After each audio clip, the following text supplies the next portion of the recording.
Hello, welcome again to my podcast and my YouTube channel. Today, we're going to start something different that's going to happen throughout the month of September because, as you know, it's the Suicide Prevention Awareness Month. So, I thought about doing something different, and the idea that I had was collaboration. Because as much as I try to cover many aspects of suicide here, I know that I have some colleagues that are doing the same, some good podcasters out there. So I reached out to a few. Today we're going to start with one of them. And the idea is to collaborate. So these are podcasts that have mental health. They talk about mental health issues, and some of them are more specific about suicide. So today we're going to have our first one. Craig is my guest today. How do I say your last name? Faust? Foust. So it's Faust. Foust instead of Faust. So it's not quite like the German tragic character that sold their soul for knowledge, but it's pretty close. So Craig, I'm just going to call you Craig anyway. Craig is a fellow counselor. He's licensed. He works in Missouri, right? Yes. And he has a podcast called Mental Health Insights. I have had the opportunity to listen. I did a lot of browsing for my audience lately. I was listening to some of them because sometimes it is related, but it's not the same profile and same message. So it took me a while, but we're finally there.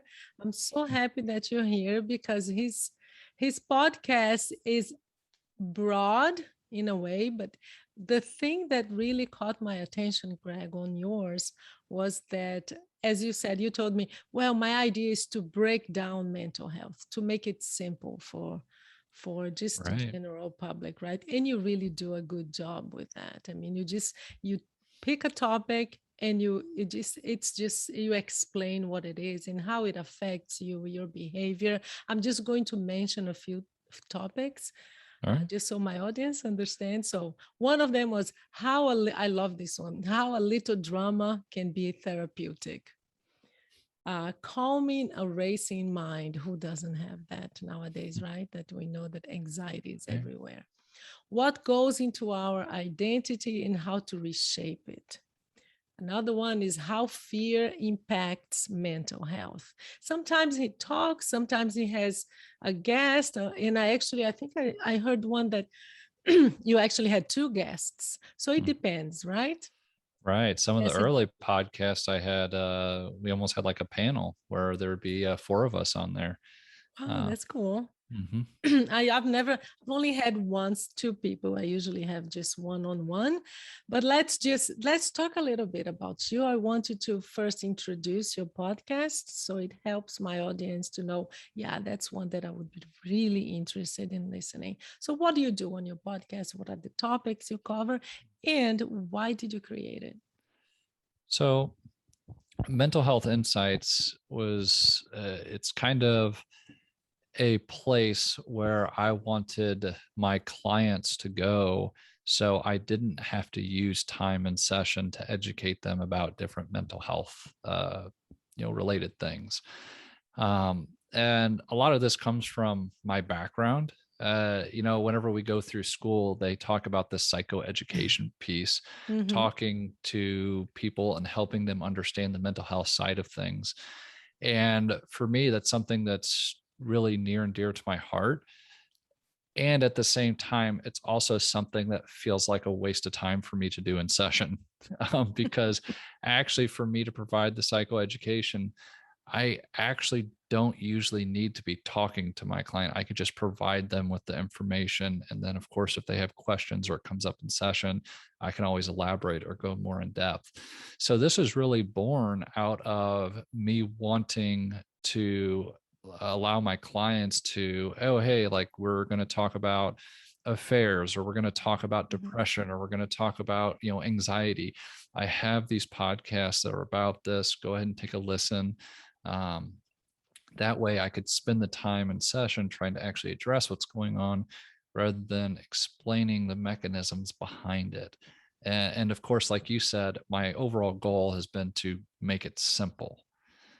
because I find that a lot of times people can get overwhelmed with how complex mental health can be. But at the end of the day, there is a lot of simplicity that comes of how our brain works and Mm-hmm. how it affects us, and how even just small changes in our brain can affect us in a huge way. Mm-hmm. Yeah, even for us, right? Sometimes even for us, I mean, the jargons and all the words, and they make it every day we have a new approach, right? And what's the best one? All these books and books on interventions. And I remember even Right. going to to school, and the program, you're just bombarded with so much. Oh yeah. Yeah. I mean, the theories class and like all these different things. And I think that for me personally, so I work with teens and couples. Those are the two populations I generally work with, sprinkled with some individuals in there that are adults. But during my couples training, I am what's called emotionally focused therapy trained. So this is an approach that is very successful with couples. But one of the things that it does is they tell you that do not use psychoeducation in your session. If you're using psychoeducation in your session, then you are actually taking a client out of their current Yeah. experience and taking them to their brain. It's the opposite of what EFT does, right? EFT Exact wants opposite. to bring you down to your heart. Yeah. Exactly. So I'm like, okay, well, gosh, am I doing this all the time? And it turns out the more I reflected on it, yeah, the more I was. And I know for a lot of us therapists, that's sometimes our go-to thing is psychoeducation whenever we get nervous or anxious or we're really desperate in those moments to try to help rather than just actually being there.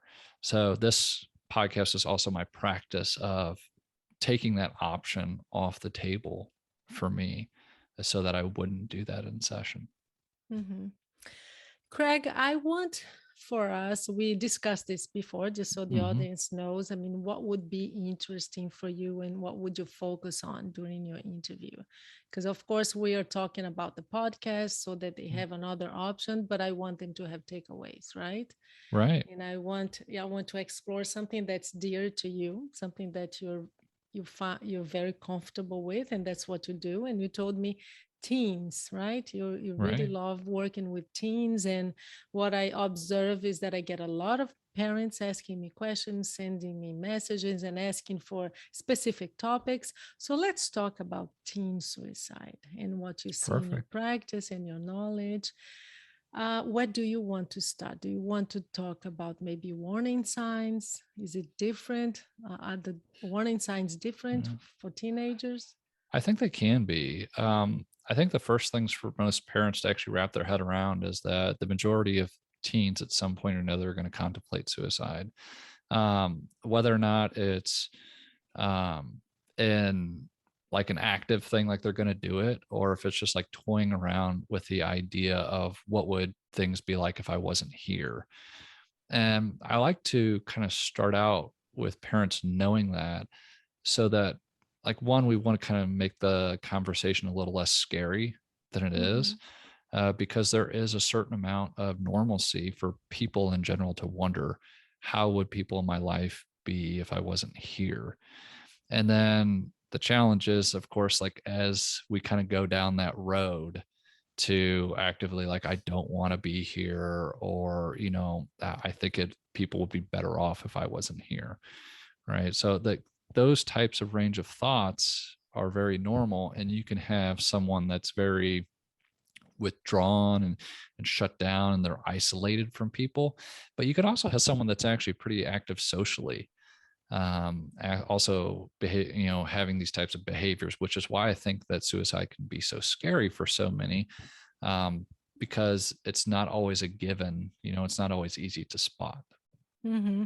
Yes, and we hear things like when it comes to teenage, but he was an A plus student, right? Very Mm-hmm. active. He was into sports and he was a leader, and then this happened. So it's Right. good that you point that out, because one of the signs that we always emphasize is withdrawal. it doesn't Right. really have to happen. So it can look differently. Right. Well, and gosh, even withdrawal in itself can look uh, so many different ways, right? Someone could be socially engaged, but emotionally withdrawn, right? I can go and have great conversations with my friends, but I'm not actually really sharing a lot of myself. And these conversations may be fairly hollow, right? Like most of our conversations, whether or not it's talking about the weather, talking about things that are happening in class or whatever it may be. If I'm more emotionally withdrawn, that's going to be a lot bigger indicator than, whether, how socially engaged I am. Hmm. What are other signs that parents should look for? So I think that one of the biggest signs, I think, like I said, it's easy to kind of tell like the kid that's maybe withdrawn in the room all the time. But for me, whenever I think of the kids that I've worked with that have been more suicidal, it's been those that I would call more of like the tortured souls. Mm. And meaning like it's really easy for them to go towards like guilt and shame. There's a high chance that they're experiencing like depression. So they might have like really low energy and different things like that. So there is a consistent pattern to be able to look for a teenager that is looking like they're hurting in a Mm. lot of ways, and even like the conversations may reflect that hurt in a certain way, or maybe able to Mhm. reflect like the anger. I think that whenever I think of some of these kids that I've worked with, a parent, and you and I kind of talked about this beforehand, I know you've probably discussed this on your podcast, would have a hard time getting through to their child that is maybe contemplating suicide. And a lot of that has to do with how guarded a kid can be around their parent because of the history and the Mhm. relationship that they have with their parent. And if you think about it, a parent holds a lot of power in that relationship. So if they are tell their parent about like how they're feeling or what's going on or where their mind's really going, that's hugely risky.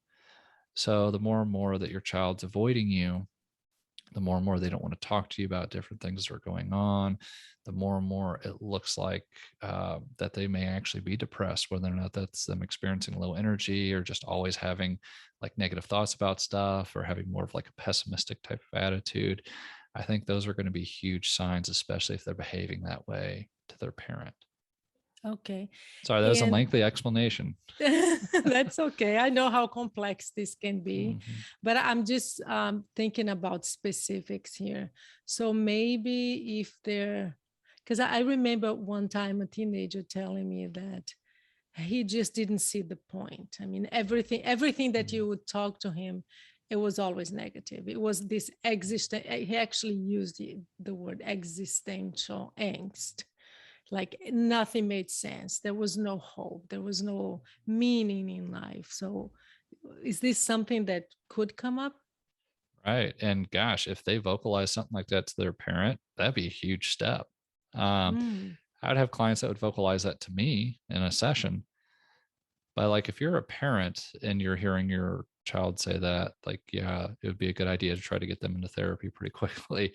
Because if they're vocalizing that to you, like they probably do have a deep trust in you, but it's also letting you know like the intensity of their internal world, because they Hmm. have to overcome much more sharing something with you than they might with a therapist. Hmm. I want to hear you about, because I think when it comes to teenagers specifically, we hear things like they just want attention. Hmm. So that personally bugs me whenever I hear that. Of course, they want attention. That's good. Uh, whenever I'm angry and someone's not listening to me, I get louder. Yeah, because I want people to pay attention to this.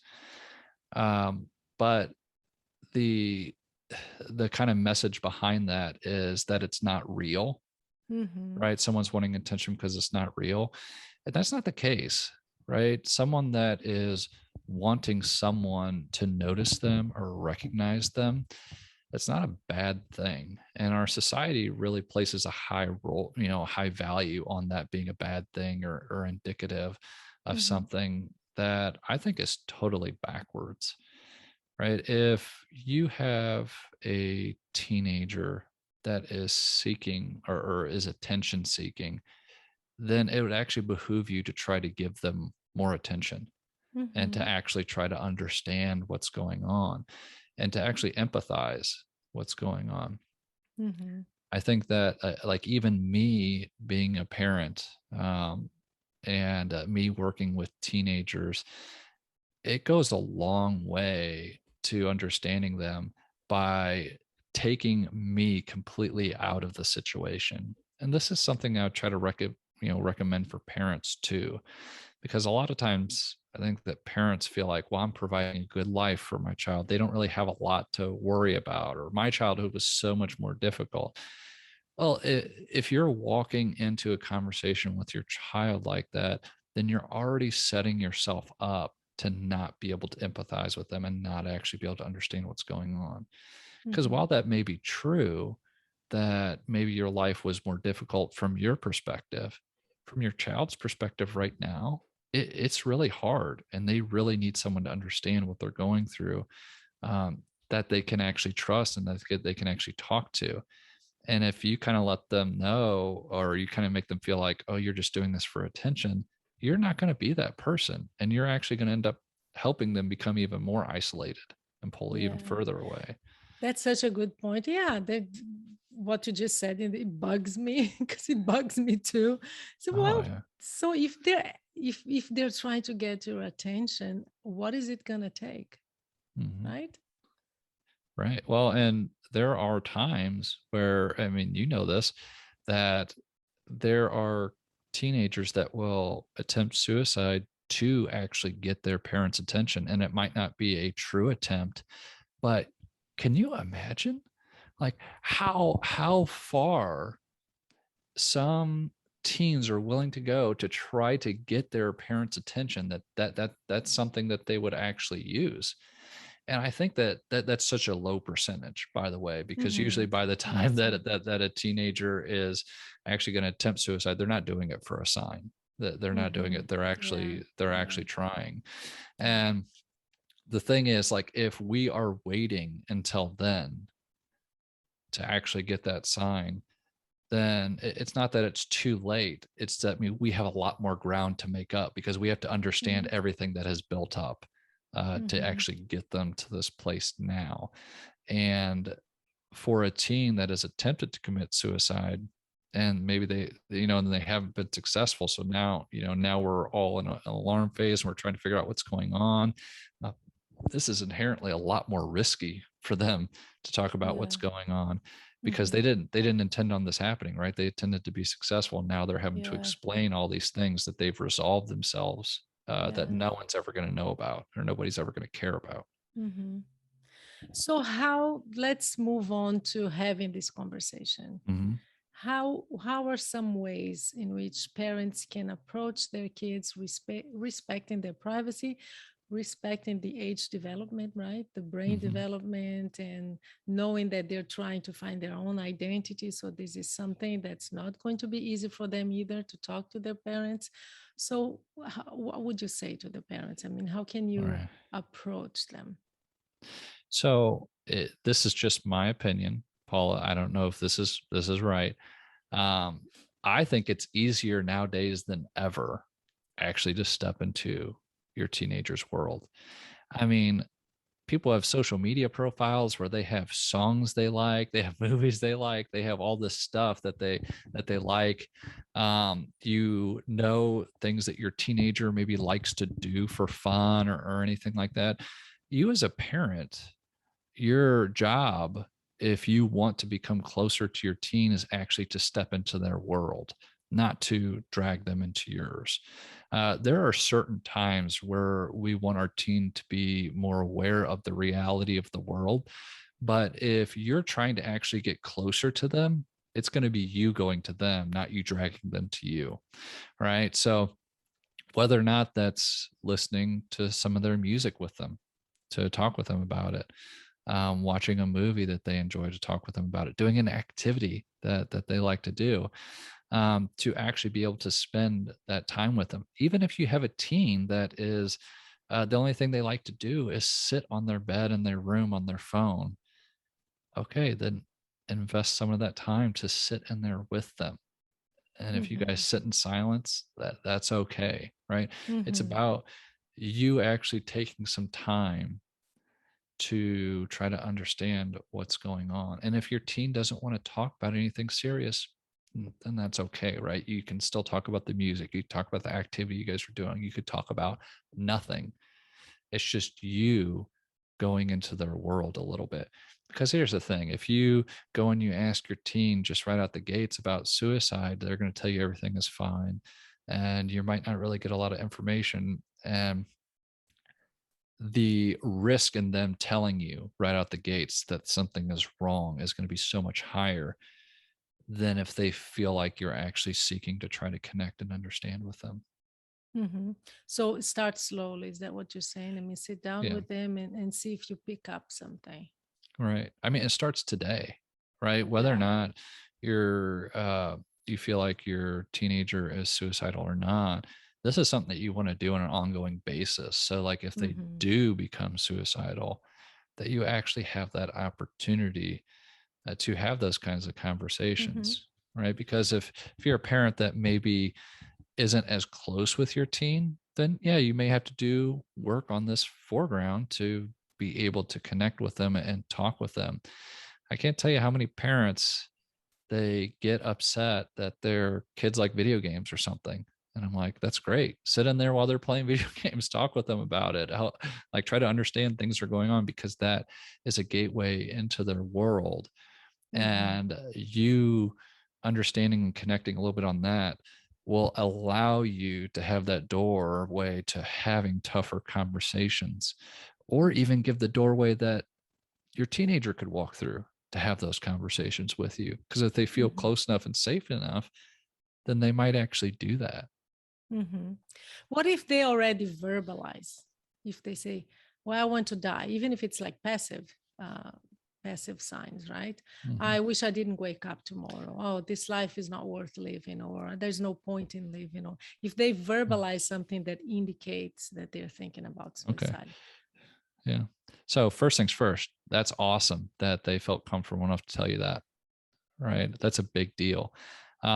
Because the fact that they felt comfortable enough to tell you that means that you have an opportunity to try to get in front of this. Right. And I know that a lot of parents' reaction whenever they hear something like this is, they may have like, well, Craig, I just had my heart drop, whenever I heard Mhm. this, Yeah, of or course. like Yeah. I felt like, I already feel like that I don't know what to do and I'm panicking and like my kid's saying this so calm and, you know, the first thing that I would imagine that most parents have is they want to try to convince their kid why life is so great and why they Mhm. should be living. And I would ask that they pause on that Mhm. because that isn't helping you step into your teen's experience, right? You want to be able to understand that. And a lot of that is just being able to validate. Like their life may feel for them like that is so hard that why would I keep living? Why would I keep doing this? And just being able to help them help them feel like you're trying to get it or that you're understanding, right? It's like, yeah, I could see how like whenever things are so hard in areas of my life, I want to quit too, right? And maybe you as a parent have never had that experience that it's been like your whole life, right? That's been happening for you. But if that's the case for your teen, then putting yourself in a position where you can try to understand and step into that is going to actually put you in a place where you may be able to then make suggestions or where you may be able to then actually make a genuine attempt to help pull your teen out of that, right? Helping them or understanding where they're coming from and the pain that they're going through and the Mhm. challenge that they're having with wanting to stay alive is going to be the best thing to help them. And I think that this is so hard because a lot of times we feel like, oh, us validating or us trying to understand is like us accepting. Or encouraging, right? Or Right. yeah. Right. And that's not it at all. Right. I can talk to a teen about how for them it feels like that suicide is their way out of this terrible monotony and this life where they're just terrible at everything. People don't like them. I can listen with them and I can help them know that I'm hearing them, that I understand that without telling them that that's okay, Mm-hmm. right? Or without, or rather, without telling them that they should follow through with that, right? Mm-hmm. I can tell them that it makes sense that that's what they're experiencing, and I can understand how they get to that point, and just let them know that like right now, like I'm seeing and hearing them in this Mm-hmm. moment, which of course, like I said, is super hard for a parent, right? Mm-hmm. You hear your teen say this and alarm bells are going off, like I need to do something, I need to take them Yeah. somewhere right now, I need to do something right now. um like those types of sirens, those types of alarm bells make total sense. And you may be hearing this and you're like, this is great, I'm going to try exactly what Craig's saying, I'm going to try exactly what Paula has probably said before, and I'm going to try to kind of meet them where they're at, I'm going to try to understand what's going on. And it may be really hard to do that in those moments. And Mm-hmm. like if that's the case, that's okay, right? We're just trying the best that we can, and then Mm-hmm. we could try to get them the help that they need. Yeah. And when to know, for example, that maybe I need to take them to a doctor, to maybe there is a mental illness here, maybe Hmm. playing a part, and we need to diagnose and treat it. Maybe how can they know? Is there even a way to know? So this is kind of what I'd say. And again, this, I don't know if this is a popular opinion or not. If you as a parent are already starting to wonder if I should take them to a doctor, then yeah, you should probably take them to the doctor, because the worst case scenario is you wasted a copay and your time, your kid's time. But best case scenario is that you got at least some type of evaluation, some type of idea what's going on.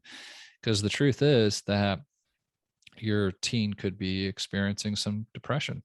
And a lot of times with depression, there's a lot of low risk medications that could be very helpful. With some different SSRI medications, very low risk and can be very helpful.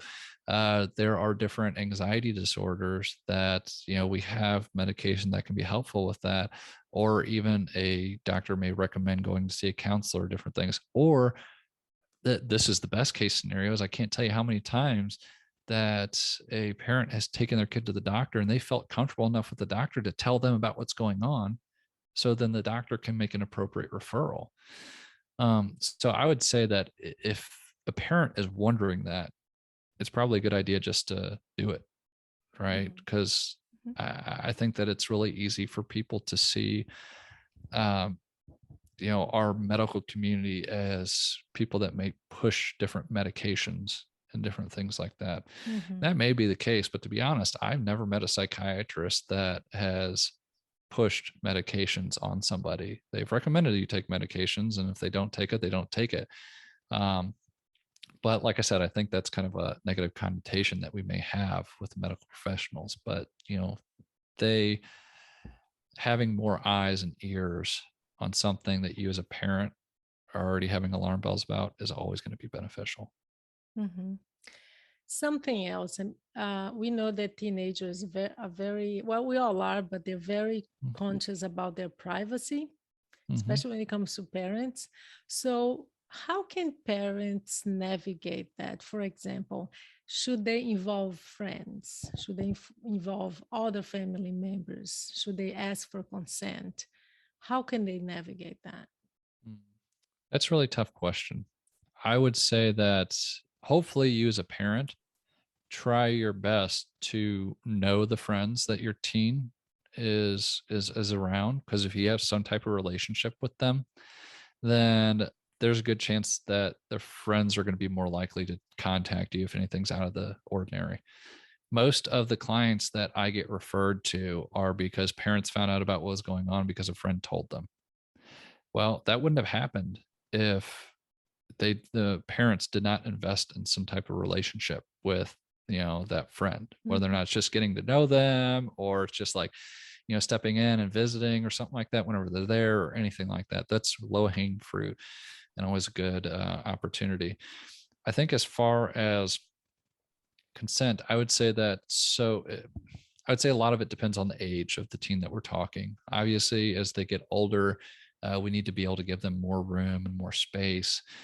Um, if you're concerned about things that are going on, it's always going to be the best tactic just to try to spend more time with your teen, trying to engage with them more, and even some of the activities that they like to do, and just join them in that, um, to try to develop and facilitate that relationship so they could be more open with you. If it feels like there's something going on and they're not sharing what's going on, and there's a good opportunity for you to come to a crossroads where you can try to invade their privacy, or you can seek alternative routes. And I've seen this happen both ways. I think that a lot of times it's generally best to try to seek the alternative routes.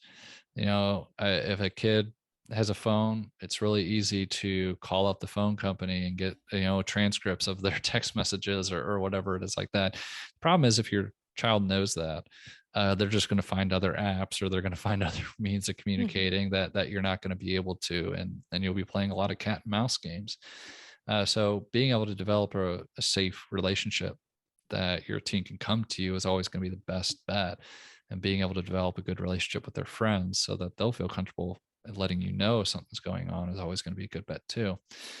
But then seeking the alternatives, right? If you think that something's going on and you're concerned, that's always going to be when it's good to bring other people around, whether or not it's to introduce your teen to a therapist, to be able to have them start to talk, so that they're, or to be able to help them build that kind of relationship so that they can talk and share with somebody, or to be able to bring in, like if you have, your teen is really close to like uncle whoever or aunt whoever, and just be able to facilitate more of them hanging out and talking, so that this person that they're close with can let you know if there's anything that's going on that is alarming or anything.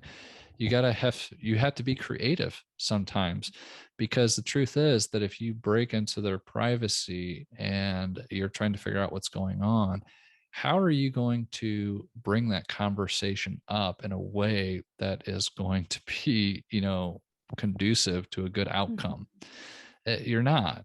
Because if you search the text and you find that your teen mentioned something about suicide, and you're letting them know, hey, I read your text and I think that you're, thinking about suicide, or you're trying to go about this a really coy way or anything like that, you're going to break trust. And that Uh-huh. means you're going to have a harder fight going forward of actually figuring out what's going on. And worse than this, if trust is broken with you as a parent, it may get broken across the spectrum for other adults as well, depending on Mhm. how egregious it was. So I always like the approach with parents. And this is, of course, if you have time, because there's sometimes where you don't have time, right? You may be listening to this right now and you may be like, I know that my kid's actively suicidal. Craig, I may not have the time to Mhm. do this great relationship that you're talking about. If that's the case, and your number one priority has to be helping to keep your child alive, and if that is like doing some of these trust violations or anything like that, then I would let your child know about it ahead of time, right? Or I'd Mhm. let your child know about it as it's happening. Hey, I'm going to look through some of your texts. I'm going to do these things because I'm super worried about you, and I'm trying to keep you safe, right? Helping them see and understand that worry and that fear that you have for them. Yeah, That which way, is an it's, expression of love, right? of course, it is. The more vulnerable you can be with it, the better, right? Mhm. If you're, gosh, this is about like if you're a crier or worrier or anything, like show that expression. Like you said, it is Mhm. an expression of love, but you're also not trying to hide anything from them, Mhm. because hiding from them what's actually going on is only going to encourage them that this is an acceptable behavior, Mhm. right? And it's going to make a you versus them which is not something you want to do in these kind of Mhm. scenarios. The one thing that always comes to mind for me, I mean, where do they spend the most time, kids, right? In school. So when or should you involve school? So talk to the teachers or maybe a school counselor if the school has one. What, yeah, should they do that? Should they, talk? I'm thinking about, well, if I'm a parent, should I come to the teacher and listen? I think my kid is suicidal. Can you just watch out for me? If you see any signs, if you observe any kind of Mhm. conversation that may be leading to something like that, Mhm. establishing alliances, right? But at the Right. same time, I think about schools that are usually not prepared for this. Mhm. So it, S- it could backfire. So what do you say yeah. to that? So, kind of what I was talking about before, creative ways. I'm glad that you mentioned school. School is another creative way, right? If there's a teacher that your student's really close with or anything, being able to facilitate, like, and talk to the school, because a lot of times they can be adaptable. Schools now more than ever, in my experience, are adaptable to, like, okay, we'll switch this and make this teacher the kid's homeroom teacher or something like that, or we'll try to juggle different things around. I'd say it's good to let the school know, but also be conscious of their limitations, right? Usually, school counselors are not going to talk to kids about suicide. I know that whenever I first entered into the counseling profession, there was a lot of times where I was called to the school to talk with suicidal teens, because it was either a liability for the school, or they Mm. just felt like their staff didn't have the training for that. So, like, for us, we are not necessarily telling them because we're expecting the school counselors to have those kind of conversations.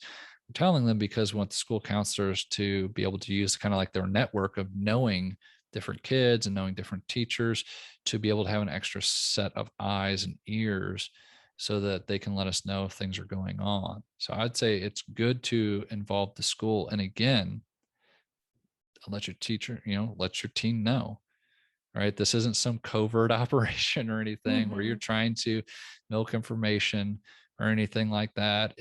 But also, if you're worried about sending your teen to a therapist, asking them to see their school counselor can be a good introduction to then pivoting from that to actually seeing a therapist. All right, you're seeing your school counselor. Now we want you to have a dedicated therapist that you can talk to. Because, like I said, a lot of times school counselors are only going to so much. But having the school on your side is so advantageous, because if a kid's actively suicidal at school, then they might have you, if you're available, come and talk to the teen first, which is always beneficial, because if you could talk to the teen and understand what's going on, express empathy, then their suicidal thoughts may shift from like active ideation to like, okay, like they're in a more stable place now, and you may avoid a hospital visit, Mm-hmm. which is always going to be beneficial, to be able to put them in a place where they can get safe enough and feel safe enough that for you as a professional, it doesn't feel like that they have to go to the hospital right now. Mm-hmm. Craig, to end, you have been talking to teens about this. You go to schools. What are the most common things you hear from them, from the kids? I mean, what do they say when yeah, I'm thinking about suicide because, or when they talk about the relationship with their parents? What are the common things you hear? Well, I think a lot of it has to do with hopelessness, like a general feeling of inability to control different aspects in their life. Um, in that hopelessness is a feeling that if they talk to people about it, they aren't really going to get it. They won't really understand it. Um, I think that one of the huge benefits is it's much more acceptable to talk about suicide now than it ever has been. It's going to be more likely that different teens' friends are going to know about some of these thoughts and feelings and stuff like that. It's going to be more likely that, which is good in the fact that it makes conversations easier, but it's also bad in the fact that your teen knows that it's an option for them.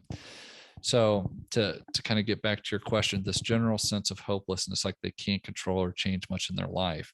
This is one of the reasons why, as a parent, it's so important to be able to give your teen different opportunities where you can say yes to them or allow them to make different decisions, even if it's something simple like what are we going to have for dinner like next week, like pick out a meal or Mhm. two or something like that.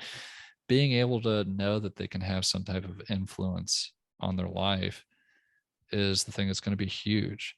And the Mhm. challenge is they may go to school and they may feel like they don't have a lot of that, right? These social situations don't go to I like. People don't like me. The person that I have a crush on doesn't have a crush on me. I don't have these friends that I like, or like I have So horrible isolation. friendships. Yeah. So that hopelessness that they can't actually make a change leads to us only thinking about how am I going to get through this next hour? How am I going to get through this next day? And it makes it hard for teens to actually look out, right, because we can say, hey, how's the next 5 years going to look for you? And a teen that's contemplating suicide can't look 5 years into the future. They can't actually do that, Mhm. because they're just thinking about how I'm going to get through the day. Mhm. So for us to recognize that hopelessness is something that puts them in this place that makes suicide a valid option. And the more and more that we can give them different choice and different options for today, the more that's going to be helpful for them. I realize I took your question and I kind of turned it into something a parent can do. But Yeah. that's something that's so key, right? A lot of them talk about, and they might not use the language of hopelessness, right? They might say like, nothing I do say matters. Mhm. Nothing Nobody matters. gets it. Nobody Yeah. gets me, right? But Mhm. it all stems from this feeling of like hopelessness or Mhm. helplessness, I guess, depending on the teen. So help them feel heard and seen, Mhm. basically. Right. I mean, so many teens, the thing that may bug them about the idea of suicide and the reason that they don't want to tell people is they may feel like then that option gets taken away. Mm. That, okay, now that my parents know they're going to hide the pills, or now that my parents know they're going to keep a sharp watch on me, or they're going to, take all the knives out of the house, or whatever it may be. Take my phone, right? Yeah. Yeah. Nothing All, scares a teen today more than that. yeah. So the thing is that, like I said, there's a huge risk in telling your parents, because then all of a sudden that option could be taken off the table. So you going in and understanding isn't you telling them that that's not an option. It's you creating conversation around it and hopefully creating an experience of connectivity, which, by the way, is probably a different experience than they've had around that part of them. Mhm. Yeah. Craig, thank you so much. So the podcast is Mental Health Insights. Listen to it. Check it out. It's really good. I'm so happy that you're here. Thank you so much for saying yes to this collaboration. Do you have any final words? How can people find you? Are you doing online counseling only? Yeah. So I'm doing online in person. I think the best way to find me if you want to reach out is going to be Craig at lifecarecounseling .com. That's Craig, CRAIG, at lifecare counseling. Sorry, lifecarecounseling.stl.com. Let's do that one more time. Craig, CRAIG, at lifecarecounseling, all one word, STL.com.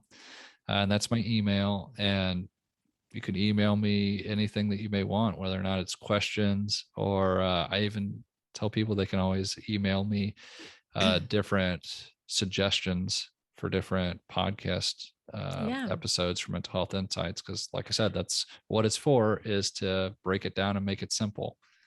Break it down, make it simple, answer your questions, right? I often ask on my podcast too, and it's so helpful because sometimes you never even thought about that, right? Mm-hmm.